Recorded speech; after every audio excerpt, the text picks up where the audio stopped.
Everyone knows William the Conqueror. Everyone knows 1066, the Normans, the Battle of Hastings, the moment England was taken by a foreign power and never given back. But here is what they don't teach you in school. England had already been conquered. 50 years before William set foot on English soil, a Viking king sat on the English throne, not as an invader, not as a temporary occupier, as the legitimate, crowned, universally accepted King of England. A king so effective that the medieval historian Norman Cantor called him the most effective king in all of Anglo-Saxon history. And almost nobody knows his name. His name was Cnut. And he didn't just conquer England. He conquered England, Denmark and Norway.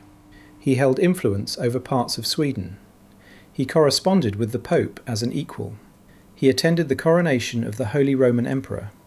He signed his letters, and this is a real quote from a document that still exists in historical archives, King of all England and Denmark, and the Norwegians, and of some of the Swedes. He was the most powerful ruler in Western Europe. And then he died, and the world forgot him. Today we are going to find out why. And we are going to follow his DNA, the genetic fingerprint of a man who ruled 3 kingdoms and influenced 2 more, and find out where it went. Because if you have English, Danish, Norwegian, Polish or Norman ancestry, and we will explain the Polish in a moment, there is a measurable probability that Cnut the Great is in your blood. This is the England DNA mystery nobody told you about. And it starts with a bloodline you already know. Chapter 1. The bloodline before Cnut. If you have watched our video on Sigurd Snake in the Eye, you already know part of this story. If you haven't, the link is above. But here is the short version. Cnut was a direct descendant of Sigurd Snake in the Eye, the Viking king born with a white Ouroboros ring in his left iris. Sigurd's son Harthacnut became king. His line produced Gorm the Old, the first king of a unified Denmark. Gorm's son was Harold Bluetooth. Yes, the technology is named after him. Harold's son was Sweyn Forkbeard. And Sweyn Forkbeard was Cnut's father. The dragon's bloodline traced through 5 generations, arriving at the man who would rule England. But before we get to Cnut himself, we need to understand something remarkable. Because Cnut's bloodline on his mother's side is one of the most debated questions in medieval history, and the answer reveals a DNA connection that nobody in the mainstream historical conversation is talking about. The most reliable contemporary source, Thietmar of Merseburg, who was writing at exactly the same time these events were happening, and who knew the politics of Denmark and Poland intimately, states clearly that Sweyn Forkbeard's wife, and therefore Cnut's mother, was a daughter of Mieszko I of Poland, the sister of Boleslav I of Poland. Her name is not recorded with certainty. The Icelandic sagas call her Gunhild. Some historians have reconstructed her name as Sviatoslava, based on the fact that a sister of Cnut had a clearly Slavic name in Winchester records. But the Polish origin? That is solid. Thietmar is probably the best informed contemporary source on this question, and he is unambiguous. This matters more than it sounds. After Sweyn died, Cnut and his brother travelled to the land of the Slavs. This is recorded to bring their mother back to Denmark. And when Cnut invaded England in 1015, his uncle, Boleslaw of Poland, sent Polish cavalry to support him. Polish horsemen rode in the army that conquered England. Because Cnut's mother was Polish royalty, and that Slavic genetic signature, the DNA of the Piast dynasty, the founding royal house of Poland, ran through the veins of the man who became King of England. Nobody talks about this, and the DNA implications, which we will get to at the end of this documentary, are extraordinary. Chapter 2. The Conquest of England. Cnut was approximately 20 years old when he conquered England. Think about that. 20 years old. His father, Sweyn Forkbeard, had conquered England first in 1013, the first Danish king of England. But Sweyn died just 5 weeks after his conquest. 5 weeks. He built the North Sea Empire and then died before he could properly sit in it. England reverted to the Anglo-Saxon king Ethelred. Cnut, 20 years old, his father's empire dissolving, went back to Denmark. He gathered his forces. He returned to England in the summer of 1015. What followed was 14 months of brutal back-and-forth warfare. His opponent was Edmund Ironside, Ethelred's son, a genuinely formidable warrior who fought Cnut across England in 6 separate engagements. 6 battles. Neither man could finish the other. And then, on the 18th of October 1016, at a place called Essendon in Essex, Cnut won the decisive battle. An English ealdorman named Edric Streona betrayed Edmund mid-fight, withdrawing his men and collapsing the English line. Henry of Huntingdon wrote afterwards, "Never was there greater treachery than at Essendon." The battle was followed by a treaty. Cnut took the north of England, Edmund kept the south. When one of them died, the other would take everything. Edmund Ironside died 6 weeks later, on the 30th of November 1016. The cause is not recorded. There were suspicions then, and there are suspicions now. But he died. And Cnut inherited everything. He was 21 years old. He was King of England. And here is where Cnut did something that separated him from every Viking who came before him. He stopped acting like a conqueror. Within 2 years, Englishmen held earldoms in Wessex and Mercia. He reinstated the laws of King Edgar, the most respected Anglo-Saxon king. He repaired every church and monastery his army had damaged. He became a generous patron of the church. He ruled not as a foreign occupier, but as an English king who happened to be Danish. And the English accepted him. This acceptance was not accidental. It was the first great DNA event of this documentary. Because Cnut brought with him a Danish court, Danish administrators, Danish warriors who settled in England and stayed.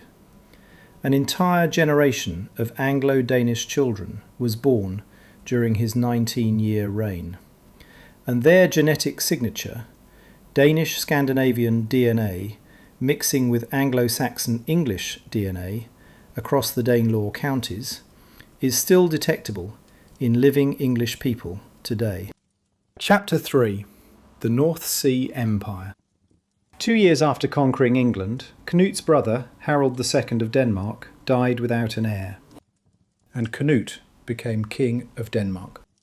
The crowns of England and Denmark united in one person, and Cnut was still in his early 20s.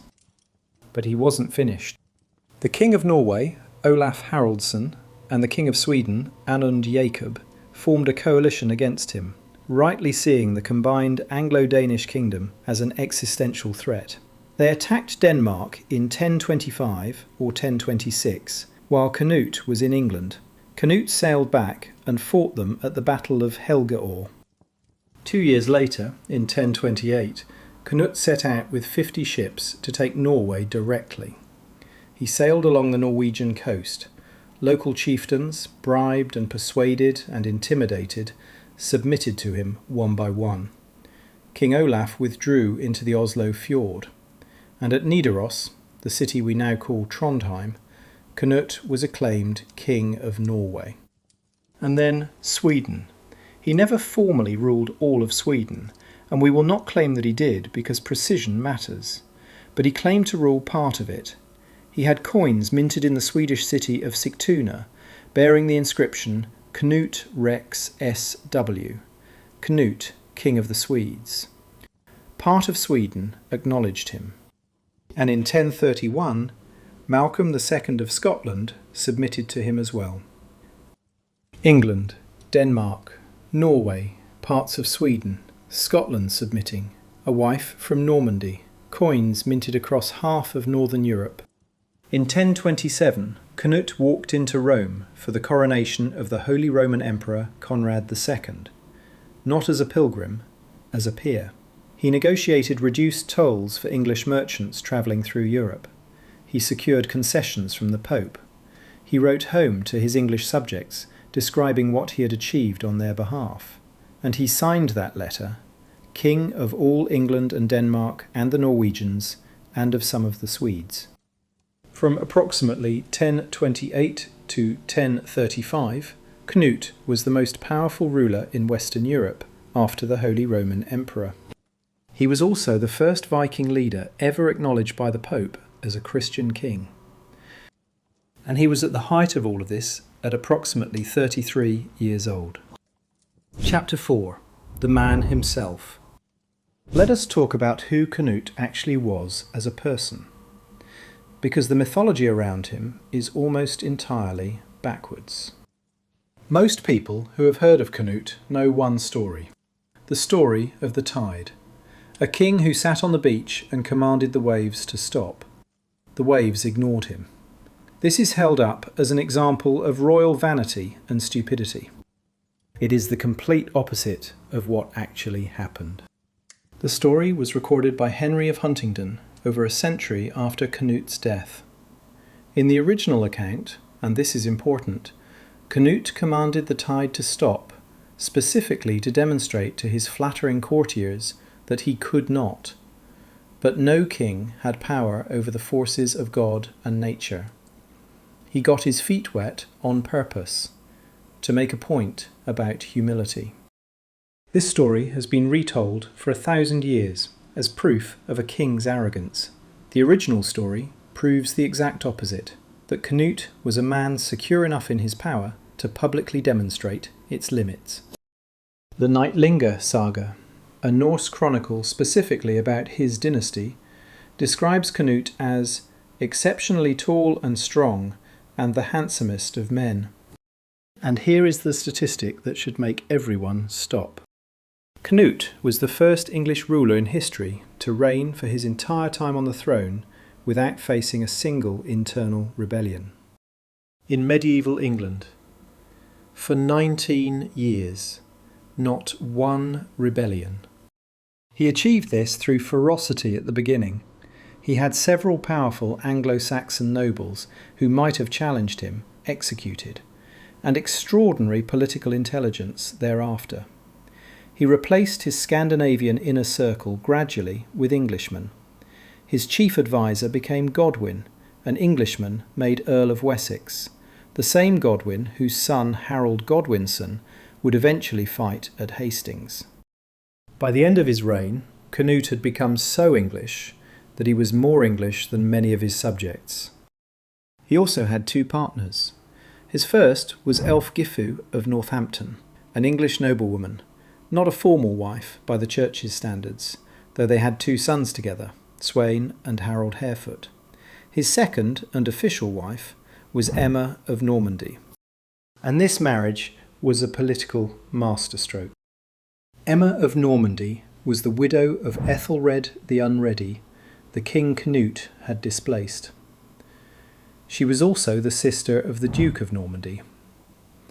By marrying her, Cnut ensured that the Norman Duke could not support Ethelred's exiled sons without opposing his own sister's new husband. He neutralised the Norman threat to England for a generation. But that marriage brought Norman genetic blood into the Danish royal line, and when Cnut's descendants later merged with Scottish and then British royal houses, that Norman signature travelled with them. The genetic web Cnut was weaving, Danish, Polish, English, Norman, was unlike anything any English king before or after him would assemble. Chapter 5. The DNA mystery begins. Now let us talk about what science has found. Cnut the Great is buried in Winchester Cathedral. His bones are there right now, in what historians call the mortuary chests, collections of royal remains that have been in the cathedral for centuries. But the bones were disturbed during the English Civil War in the 1640s, when parliamentary soldiers broke into the cathedral and scattered the remains of multiple kings across the floor. Since the restoration of the monarchy, the bones were collected and returned to the chests, but somewhat mixed together. The bones of Cnut and several other early English kings now lie jumbled in those chests. Scientists are working to identify them. In 2007, Danish researchers published a study in Forensic Science International. They had successfully extracted DNA from the teeth of a person buried in Roskilde Cathedral in Denmark, Sven Estridsen, who died after 1074. Sven was the son of Estrid Svensdatter, the sister of Cnut the Great, which means Sven and Cnut share mitochondrial DNA through their mother. The researchers used Sven's extracted DNA as a reference point. With that reference, they could theoretically identify which bones in Winchester belong to Cnut by matching the mitochondrial signature. The work continues, but the principle is established. The DNA of Cnut the Great is identifiable.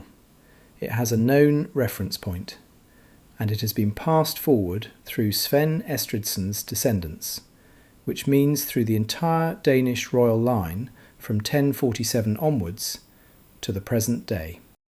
The DNA trail from a Viking emperor who died in 1035 runs unbroken to the current Danish royal family, and through the British royal connection we will describe shortly, to every British monarch since 1603.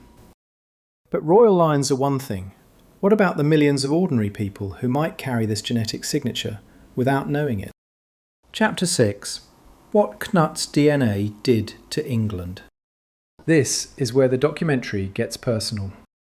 The Villerslev study, the Nature 2020 paper that sequenced 442 Viking Age genomes from archaeological sites across Scandinavia, the British Isles, Iceland and continental Europe, found something specific and important about the Scandinavian genetic signature in England. The Danish Viking genetic markers are distributed differently from the Norwegian ones. Norwegian Viking signatures cluster in Western England, in Scotland, in Ireland, reflecting the Norwegian raiding routes along the western seaboard. Danish Viking signatures cluster in the east, in the counties of the old Danelaw, Yorkshire, Lincolnshire, Norfolk, Suffolk, Cambridgeshire.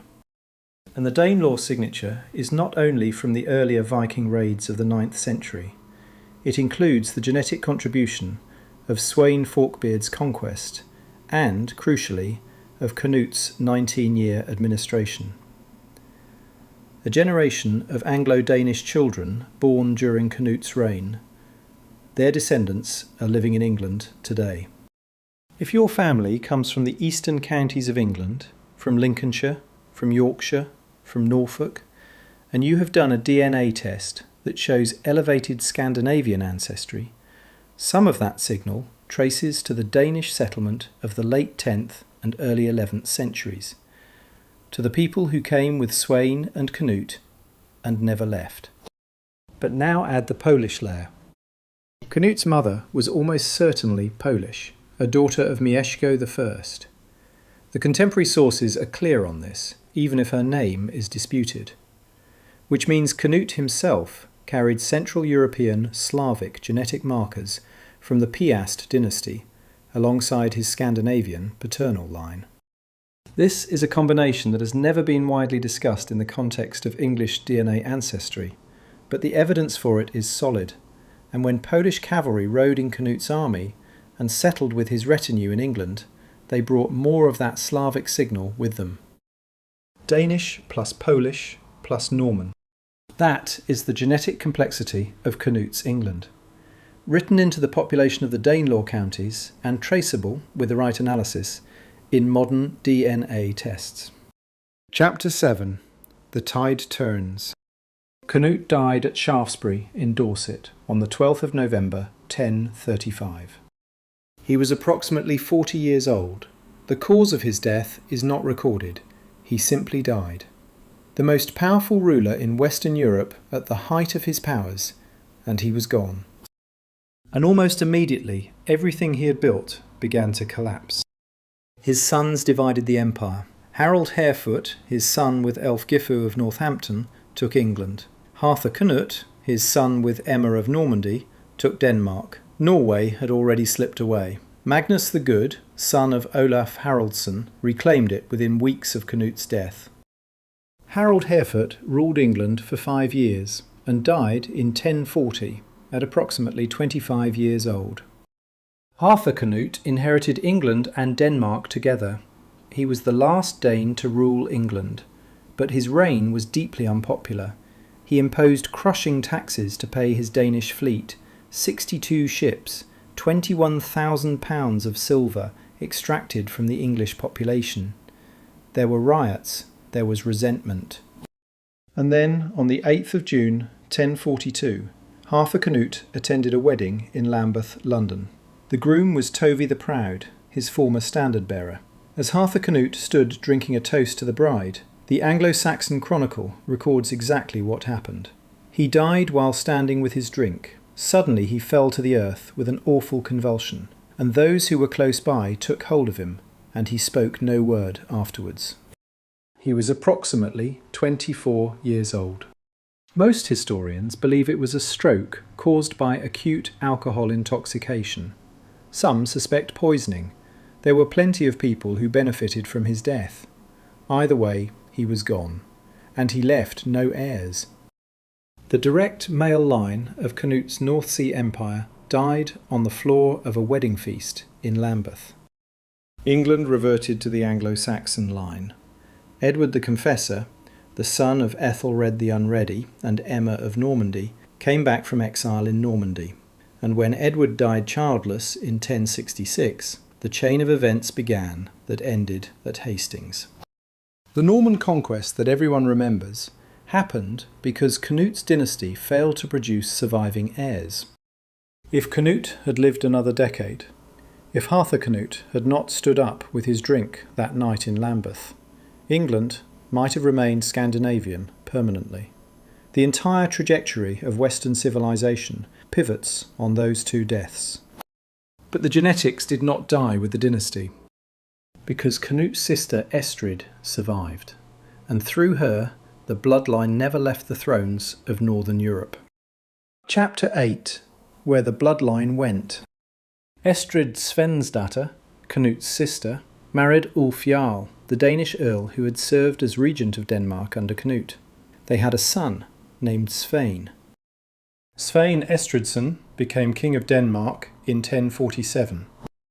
Every Danish monarch since 1047 descends from Svein Estridsen.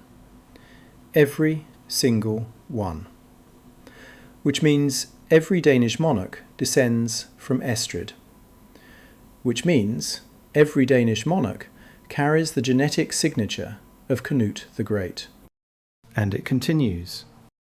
One of Svein Estridsen's descendants, Margaret of Denmark, married James III of Scotland in 1469, a confirmed historical marriage.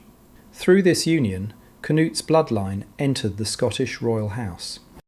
And in 1603, James VI of Scotland inherited the English throne and became James I of England, uniting the British crowns. From that moment, 1603, every British monarch is a descendant of Cnut the Great through this chain. Every single one.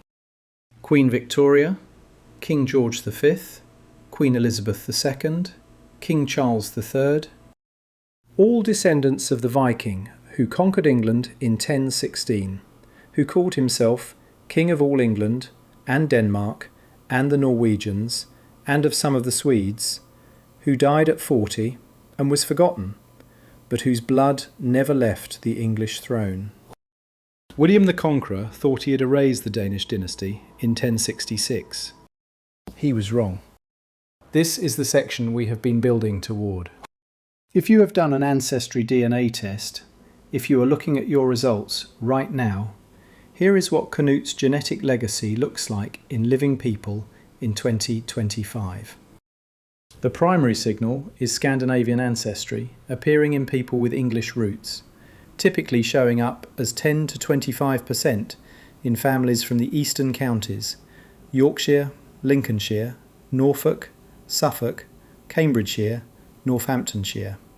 Many people see this and assume it is from the Viking raids of the 9th century, and some of it is, but a significant portion, particularly in families from the Danelaw region, reflects the Danish settlement of the late 10th and early 11th centuries, Sweyn Forkbeard's conquest, Cnut's administration, the people who came and stayed. The second signal is unexpected Central European or Slavic ancestry appearing alongside the Scandinavian markers, 5 to 15%. This surprises people. England is not supposed to have Polish DNA, but Cnut's mother was almost certainly from the Piast dynasty of Poland, confirmed by the best contemporary source we have, and Polish troops rode with his army, and some of them stayed. If you have English ancestry from the Danelaw counties, and your DNA shows both elevated Scandinavian and unexpected Central European results, you may be looking at a specific genetic combination that traces to the court of Cnut the Great. Not just generic Viking ancestry, not just generic European ancestry. The specific, documented, historically verified genetic fingerprint of the most powerful Viking who ever lived. The third signal is Norman French ancestry appearing in people with Danish or English heritage, because Cnut married Emma of Normandy, and that Norman blood travelled forward through the Danish royal line. And as Cnut's descendants merged with Scottish and British royalty over the following centuries, the Norman signature went with it. Scandinavian, Slavic, Norman. All three together, in a person with Eastern English ancestry, is the genetic portrait of Cnut's England. The science is there. The family tree is documented and verified. The DNA reference point exists, established through the Roskilde Cathedral extraction of Sven Estridsen. The only question is whether the genetic signature sits inside you. I'm Epic Chronicles, and we'll see you in the next one.